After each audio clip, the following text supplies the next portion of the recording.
contact works out okay. I feel like this is me looking at my screen right now, and Uh-huh. I know that I don't look like I'm looking at you, but I am. Some of Uh-huh. my strips are up on the wall there, and then I have some books and some birthday cards. So that's the Vermont's farmhouse you're living in? Yeah, it is. I'm sitting at my drawing table right now. So Hmm. it's nice. There's a window that looks out onto the road here, so it's really pretty. Everybody drives a pickup truck there in Vermont? Yeah. Yeah, keeping Yeah. it real. See, that's what I want to do now. Like I really I'm like I wish I could buy like a little cabin that's just out in the middle of nowhere. That Nice. would be like Yeah. my apocalypse retreat, and I could Yeah. just go and hide there like when the next Civil War starts. And it's like I need a place to go and hide. Yeah. Yeah. I mean, it definitely felt in the beginning, it felt very safe and reassuring. But Mhm. at this point, I'm definitely getting to the fatigue moment of, being someone that has lived in a city for like basically over a decade. It's gotten a little bit tough, not just like seeing people randomly like walking on the street, just like that little hit of like another human being is nice to have. Yeah, Um, that's right. yeah. Because you were in Manhattan or what? Yeah, well, Brooklyn, the New York City area, and then I was living in Burlington, which is hardly a city, but there's people. And Burlington. here I've got the trucks. Yeah, Burlington's always seemed really nice to me. Like a really great city to live. Bernie Sanders is just walking around. I actually, it's kind of funny because he frequents one of the grocery stores there, and I've never seen him at the grocery store, but sometimes I'll have these moments where I'm like, you know what? I think I'm going to see Bernie today. And it's possible, it's always possible. And there's this one time that I was walking around and I saw this car with a person that looked like they could vaguely be Bernie Sanders. And I was like, this is it. This is the moment. But then it was just an old woman. Aw.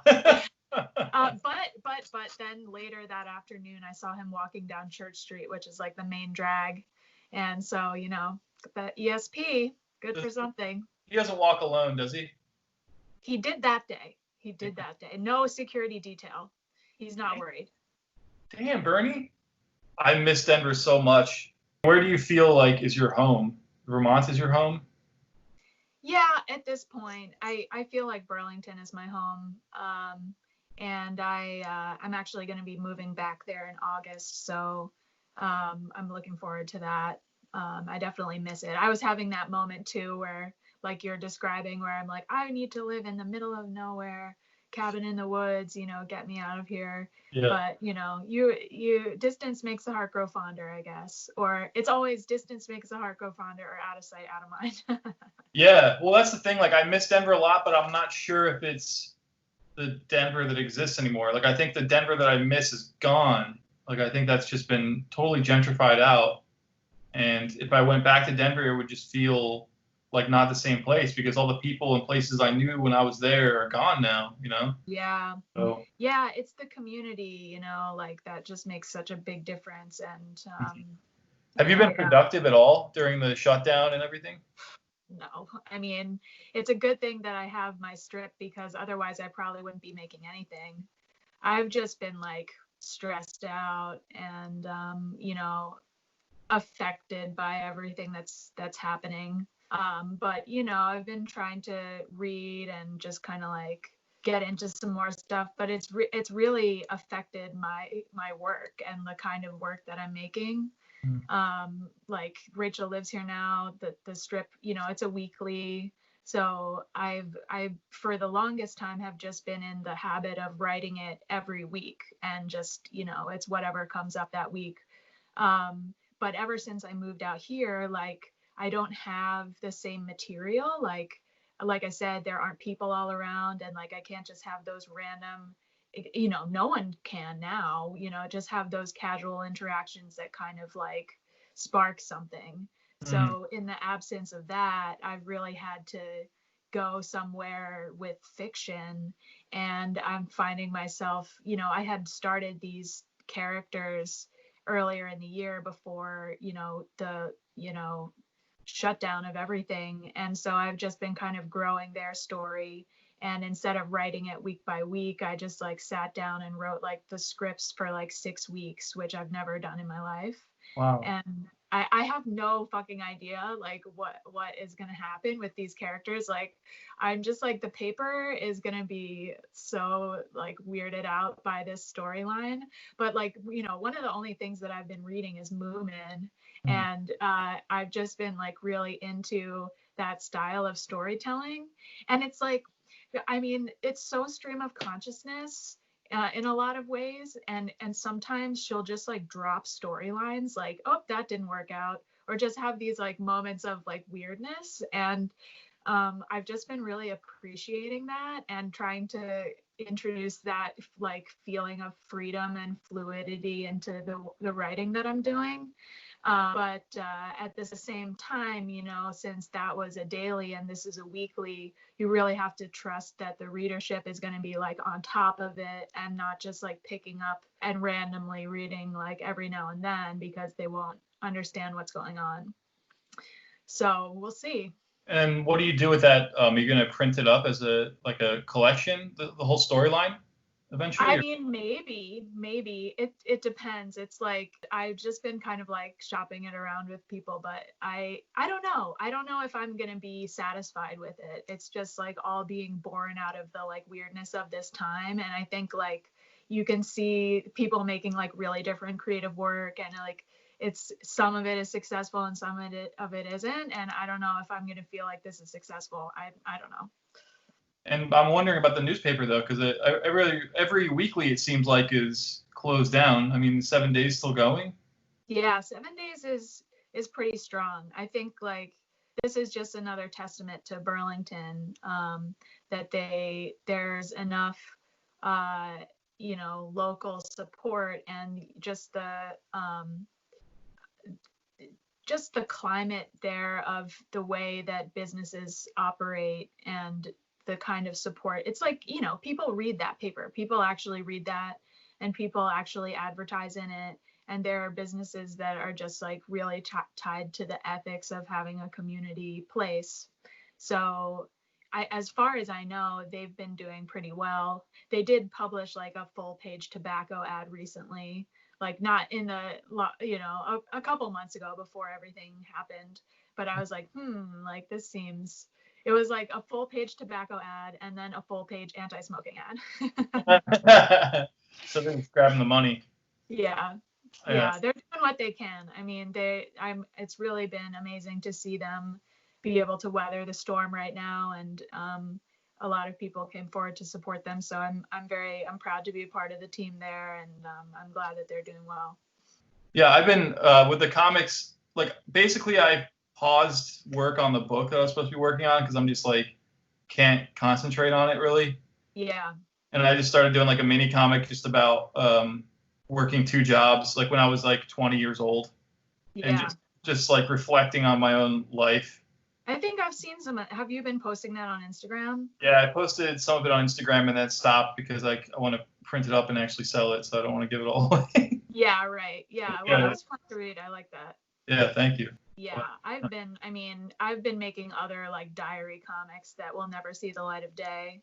You know, that's just like, you know, my own shit. You have to be able to draw the line. Like a lot of people have been like processing outwardly, and which is like really good, but I just haven't felt the need to share. Share your feelings on like the COVID crisis and all that stuff. Yeah, I mean, I don't know. I'm just not. I don't consider myself to be like a social media kind of like influencer person, and I do what I can to show my support and show solidarity. Mm-hmm. But you know, I've never really, with the exception of my book, I haven't put all that much like deeply personal work out there, and I just kind of have a line for myself with that. Yeah, I mean, I mostly just write about, you know, being a loser, stuff like that. Yeah, I mean, I'm writing about a fucking goose and a dog, and like fucking. Do you feel like you're in? Well, I guess you are like in like the graphic medicine conversation. But do you feel like people, like whatever book you're going to put out next, people are going to expect it to be a part of that conversation as well? I think that I have the audience that I have might want that, Mm-hmm. but I don't. But that work is where if I were to like put a stake in the ground and feel like I wanted to, you know, talk about something and feel like conviction about it, like those issues are what I would feel comfortable sharing and what I have shared. Yeah.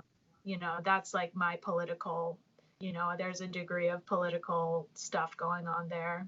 I don't want to do any more work about mental health right now. Yeah, that's what I was going to ask. Like, do you feel like you have more that you want to say about it in the future, like another graphic novel, or?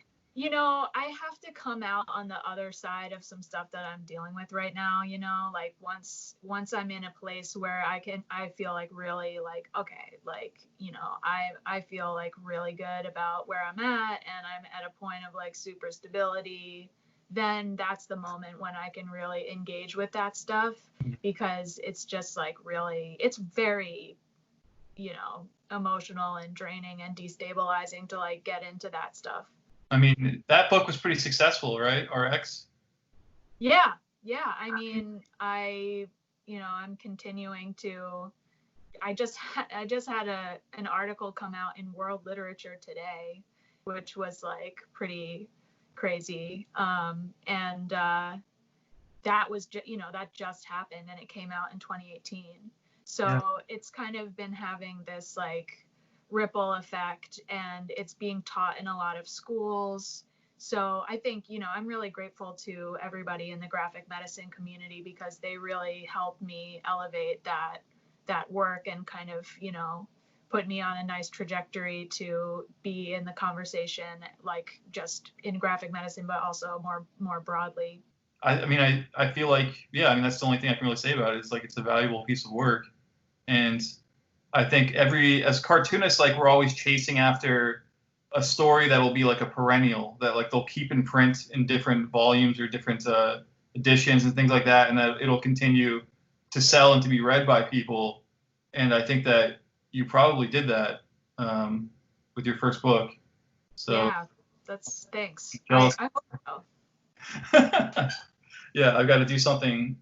I don't have anything to say. That's my problem. Is I'm like, God damn, just reading that book is hard. It's just like, holy shit. Yeah, I don't read it.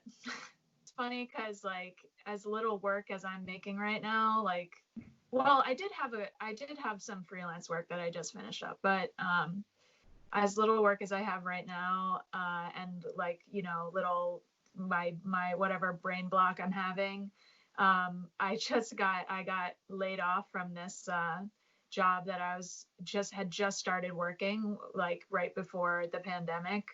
And so then I was like, oh fuck. But then I was like, oh well, I'm a full-time cartoonist again. Oh, wait a second. Weren't you were working at a like a farmer's market or something? I was working at next best thing. I was working at a dog training facility.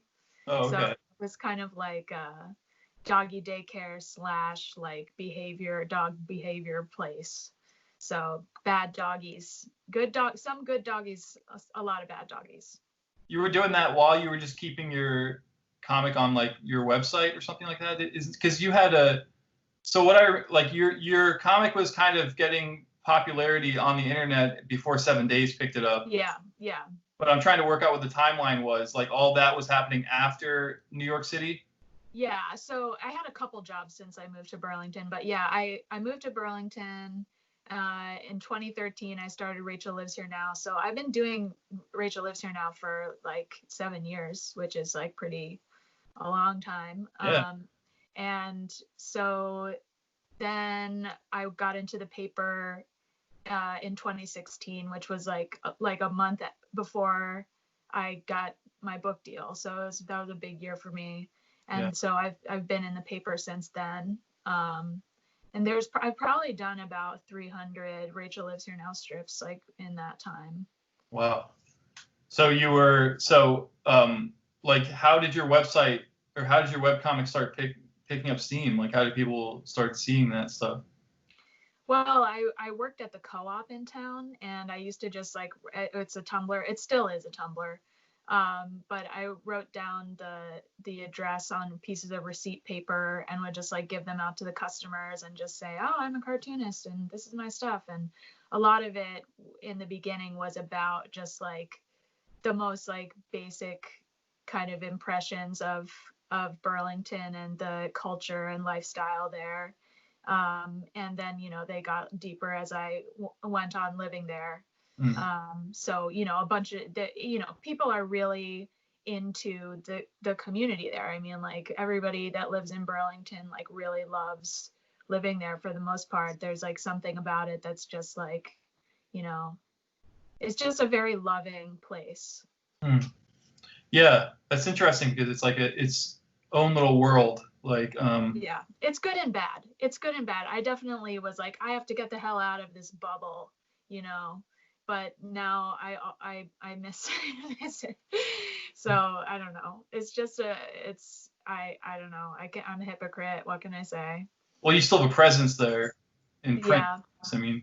Yeah, that, and I mean, geez, I've been feeling like I just can't write my old characters right now. It's like really difficult to just like completely be in a fiction universe, like no longer having access to people that remind me of those characters that I write, and you know, not being in the environment. So it's just, I kind of hope that the fiction strip doesn't get me like kicked out of the paper, because it's like so different than what I was doing before. Well, the fiction strip it follows I mean, well, maybe it doesn't, but there's a character you did called like Wesley or something like this, right? In the Wizard. Yeah, Weston. And he's based off of the kind of people you would see in Burlington, or what? Yeah, like one version of them, just a kind of benevolent stoner guy. Trustafarian dude. But you know, white Rasta. There's that character? Do you still use that character?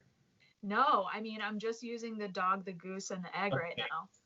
Yeah, people are gonna lose patience with you if you keep doing that. I really think so. I know. I'm worried. I'm honestly worried. But I don't know what to do. I don't know what to do. You just can't write about yourself right now? I don't have a life. Hey, I do it. I don't have a life. I don't know. I mean, I just have not been feeling creative. Like, I just don't have, I'm not feeling the spark. It's just like, it's a little bit demoralizing, to be honest. But I need just like the tension of there being other people around. And, you know, it's just hard to recreate the energy of being in like a small city when you're out in the country. I don't know what I'm really like dreading the email that they send me where they're like, hey, what the fuck is this? I've gotten that email before. Oh my God. Well, did they give you a second chance? Yeah, well, what happened was, so I was doing a strip at Westward in the newspaper there in Denver, and the whole thing was they wanted me to just interview bands every week and then draw the interview as a comic. And I did that for 7 years, and I was so sick of doing it. I was so sick of talking to bands that would last like 3 weeks and then break up. And so eventually I just started doing strips about like myself and everything. And then the music editor was like, hey, what's going on with this? Like, you're not sticking to the theme of the strip. Like, you got to get back to doing it. And I just got like, please, sir, I can't. Yeah. Please, sir. And then like, luckily that was like towards the end of my time at the paper. Like, I went back and did the interviews for just a little bit longer, and then I retired from doing it. But I've done it. It was just like, at a certain point, I'm like, I'm more well known than the band I'm talking to. Like, what? This sucks. Like, I don't want to do this anymore. I'm the star, damn it. Yeah, people want to hear about me. Me. It's my time to shine. I don't know. So maybe, I mean, you know, your strip is about you and whatever you want to do. So I think you'll probably be all right. Oh, dude. Here, you want to see? I'm working on it right now. Yeah, let me see it. It's big. It's big for what it ends up being. Cool. Is it going to be in color or what? I've been doing here. Well, let me show you the one I did last week. Yeah.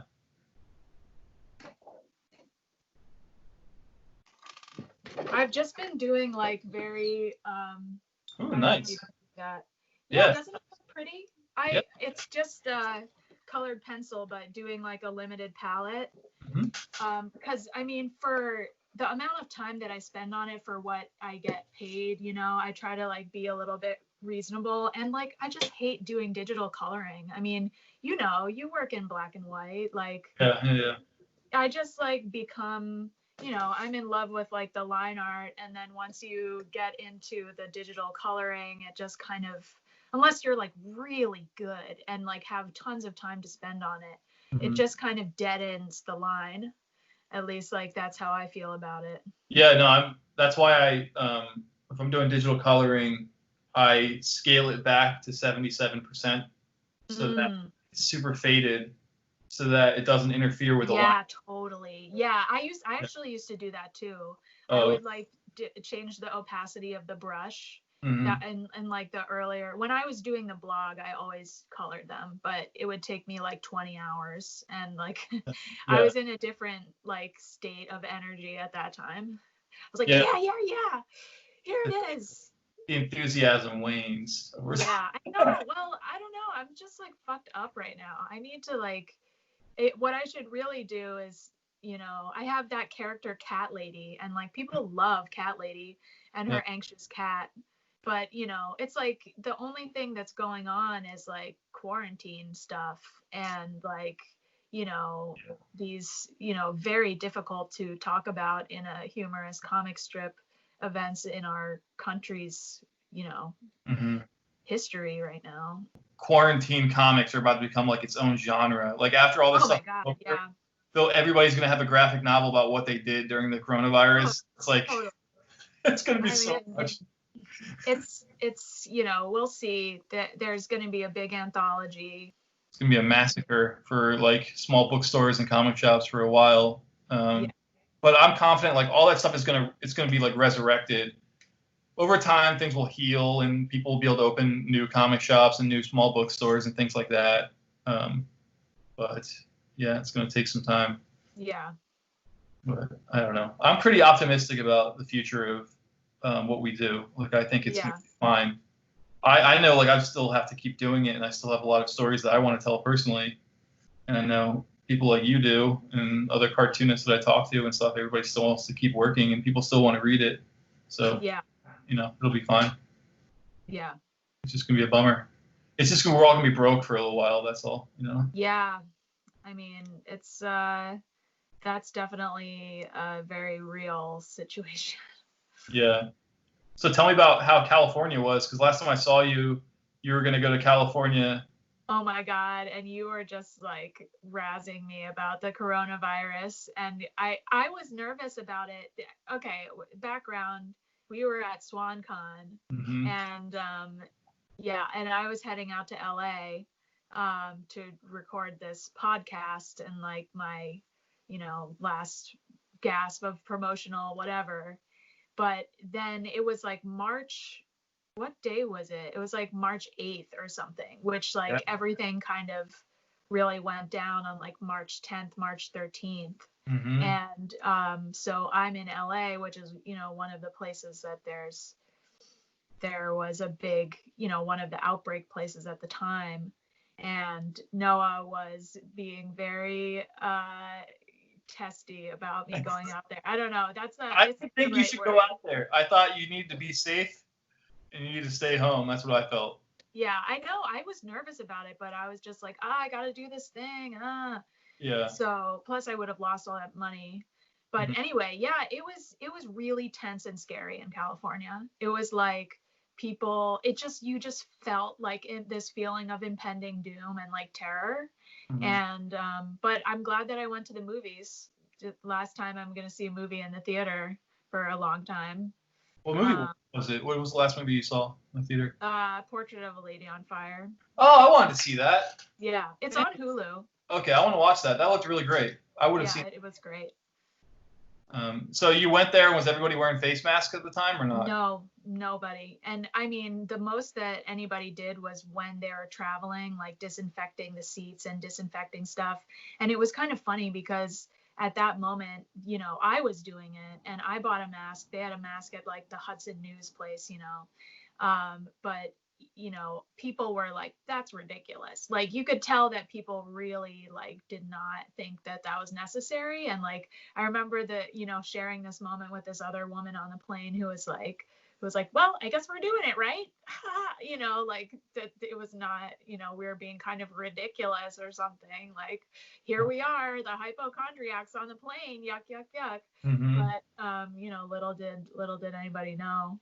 And then, oh my God, when I got back, like I was so afraid that I was patient zero. And I mean, I wasn't patient zero in Burlington because there had already been, you know, some outbreaks, but I was just like petrified that I was like carrying it. Yeah.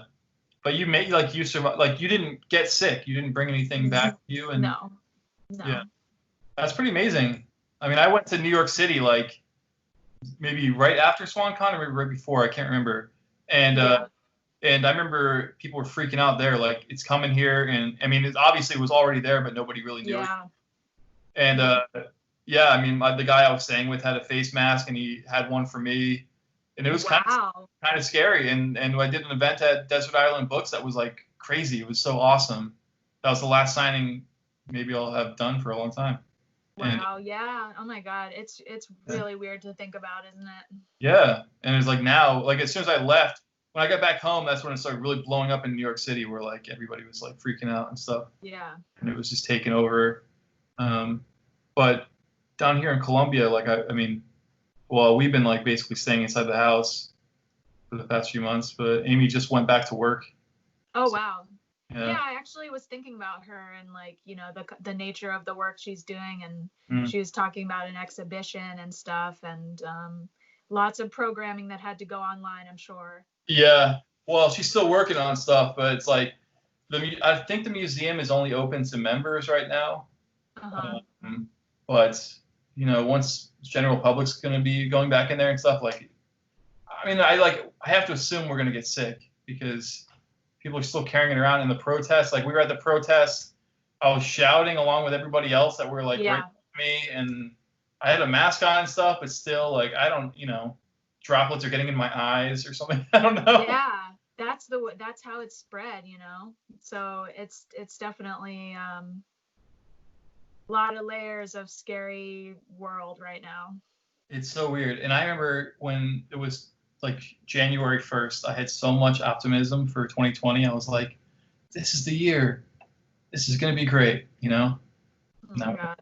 I mean, just the irony of it being called, you know, this year being 2020 is like too much. Take a hard look at yourself. I, Like it's screaming. I have like a weird pull towards just being like a hermit. Like I have like this inner battle where I'm like constantly like my natural inclination is just to go find a small room and shut the door and then just like not be a part of society.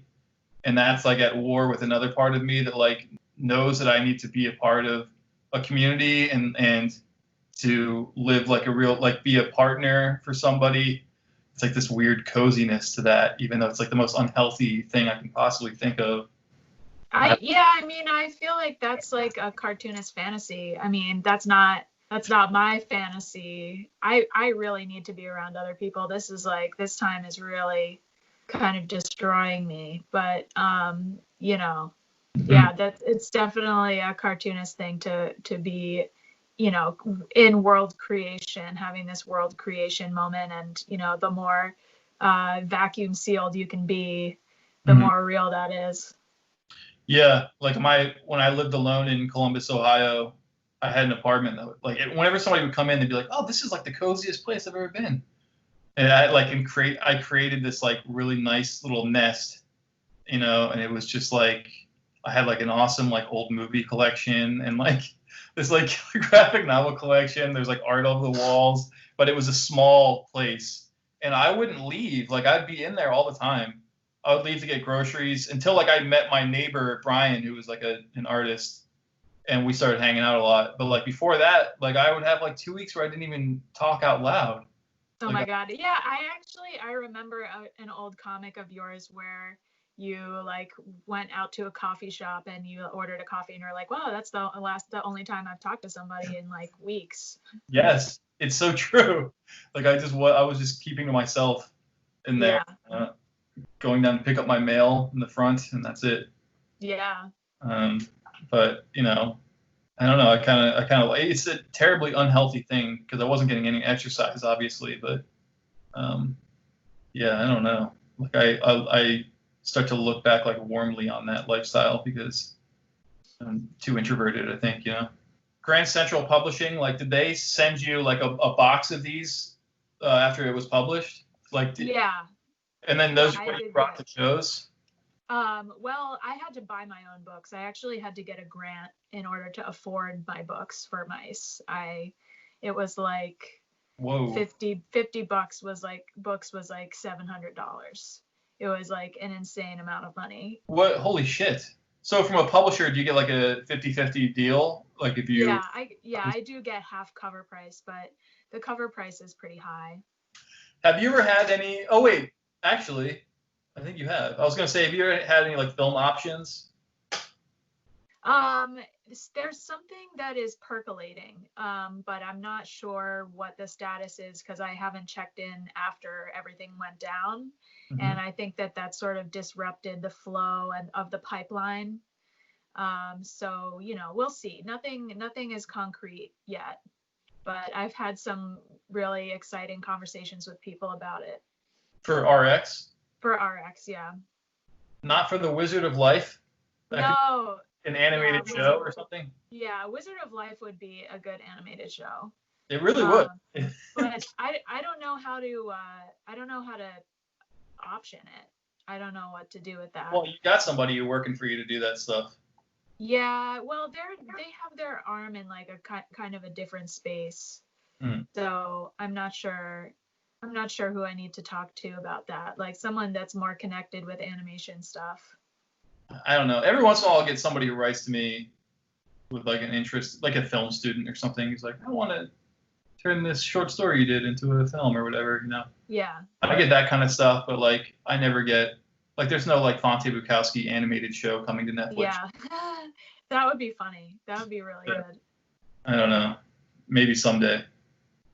But He's such a good character. oh, thanks. Well, you gotta start working on a new book. You gotta get that book deal money. Yeah, I know. Me too. Yeah. I want some money. Well, I just want to get through, the next couple months and get some I need to have like a steady life. I need to feel like everything is kind of there's a good roof over my head and ground under my foot before I can really like get the juices flowing. I don't know. It's just like part of my DNA. Yeah, you need to feel secure. Yeah. And then you can feel like creatively you can explore stuff with your brain instead of worrying, like being in like.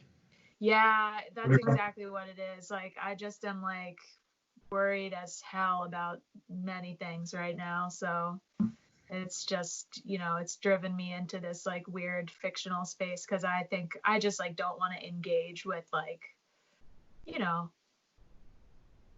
don't know. It's not a time that I'm feeling particularly fruitful.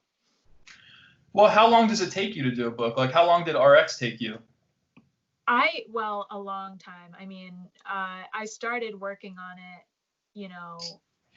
10 years before it came out. But I didn't actually, when I actually sat down to work on it, it took two years. Well, yeah. Were there a lot of scenes that were cut out of it? There were some, but I really didn't have very much oversight from my editor. She kind of just let me do whatever I wanted. And, in a way, I wish that I had some more, feedback as I was going along with it. But, it was also nice to kind of just have the freedom to do what I needed to do with it because it was very much a, exorcism of a lot of things that I was dealing with. And it was all mostly taken from a journal that you kept? at the time? Yeah, parts of it. A lot of what got cut was stuff that was directly from the journal, actually. Hmm. Because I don't know, it was just determined that. Sorry, there's a bee trying to come in my window. I'm just kind of monitoring it right now. Yeah, I don't know. It's like that definitely provided like the structure and the chronology, but there was like just some like different tone aspects of it that like didn't quite like fit smoothly into the story as I had written it when I sat down, you know. Mm-hmm. So I don't think that it's like really lacking anything, but there's differences. And was it hard to figure out like pacing doing your first book, like a long narrative, to be like, oh shit, I have to make this work so it doesn't feel choppy or something? Yeah, I mean, I think like it was successful ultimately, but when I sat down to do it, I was just used to like the most that I had ever written was The Wizard of Life, which is like 25 pages Mm-hmm. and 24 pages, I guess. And then my strip, which is like a maximum of 8 panels as it is, you know, running in a paper. So I kind of was used to tying stuff up like pretty quickly, and then I realized I had to write this like, you know, huge thing at 260 pages, and you know, I had to resolve it in some way. So I ended up making chapters, which was kind of like my version of making, you know, a strip, because I could just, so each of them was really self-contained. Oh, yeah, yeah, that's a good. I mean, that and like single page illustrations really work for like pacing. Like I rely on that stuff a lot. Like if I'm doing a comic and it's like kind of dense, like it's like a lot of panels with just things happening, I feel like it kind of exhausts people. Like Yeah, their brain, they stop taking information in because they just feel like they're being assaulted with it. yeah, So yeah. I have to like insert like a single image to kind of give them a little rest for a moment, you know, Right, yeah. before I assault them with more 8 panel grids, you know. Yeah, totally. Yeah, you need some breathing room, and I definitely, you know, I thought a lot about structure, and I kind of had that was kind of what like saved me in that project, because that you know, kind of helped me contain some of the emotional stuff that was going through. I could just like put it all in a box, you know. Mm. So I worked it out so that the maximum, you know, figured out what the maximum amount of panels would be comfortably on the page. And for me, that was like 6 panels. And then like from there, I would just break it down. And so I always kind of started with the way that the grid looked, and would sort of be conceiving of the information and the layout based on the grid, rather than like each, you know, drawing in each grid. So Did you make a template that you used on every yeah, yeah, I did. and what I size? have like, I've saved so much stuff. Like, how much stuff do you keep from your books after you finish? Like, do I you keep all of your, like, I light boxed everything. So, I don't really keep much of it. I sell it. I have a few collectors that I sell to after a book is done. Or if I can't, if it's something I don't think I can sell, I've donated to the Ohio State University, the Billy cool. Ireland, to get Yeah. a lot of stuff. But yeah, for the most part, I just sell it off. I don't get too precious about keeping anything. Like I Yeah. actually can't wait to get rid of the book that I'm working on now. I'm like, once this is done, I'm just gonna sell this stuff and get it out of here. Yeah. What size was your was RX drawn at? 9 by 12. That's like a good, comfortable, portable size to work with, you know. Yeah. Yeah. It was good. And you work at your desk all the time. You don't go out to like coffee shops or anything. At that point, I was like, for the entirety of doing RX, my studio was in my bedroom, which was like insane. It was like the worst. I put up a pulley system with a sheet in between my bed and my desk, so that I didn't have to look at my desk or look at my bed. Just that Um, distance from the yeah, workspace. it was ridiculous. It was honestly ridiculous. And like, so it's not good to have your workspace in your bedroom, that's for sure, which No, is what I have now. yeah. But I also have a studio that I kept in Burlington because it's relatively cheap. And so I've just been hanging on to that, knowing that I'm going to be moving back there. So, you Cool. know, it's nice. So you haven't been working in there at all since you haven't been living in Burlington? Yeah, yeah. I mean, I live an hour away. Oh shit. Yeah, so it's kind of like gas or, work. And part of it is that it's like a group studio, and like part of the reason of going there was just to be around other people and like have that aspect of it. And it was to your point about wanting to have like an isolated space. I really was in that place when I signed up for this studio, because it's a converted closet. Like it used to just have like shelves of shit in there, Hmm. and then it's windowless, Yeah. so I was just in this windowless room, Huh. like for a good year. That's where I was making all the work. Would you So, go in there to work and then like it'd be like a nice day, and then by the time you get out of there, it's nighttime and it's snowing? oh, yeah, so confusing, so confusing. I would think that it was like dark outside. It might have been, there could have been a monsoon and I wouldn't know. Oh yeah. I love that. I'm trying to find that kind of space down here, to have like Clean out one of your closets. there's no closets in this house. No closets? All the What? closets are like 3 feet deep. It's Oh, ridiculous. no. Oh Yeah, my God, that's no good. yeah, yeah. And I want to have it like, so down the road here in the neighborhood, somebody has a house that has like one of those garages with like a mother-in-law apartment up top. Oh, yeah. It's abandoned, and I on my walk every day I look at it like I should really ask them if I can rent that space out up there because I'll Yeah, pay. you totally should. Yeah, it's just like they like just refinished their house and then they just kind of left the garage alone. And every day I look at it and I'm just like, that could be my work, that could be my office right there. Like I could, you know, try and get There's some. always that like fantasy studio, isn't there? Like there's, like a Widow's Walk.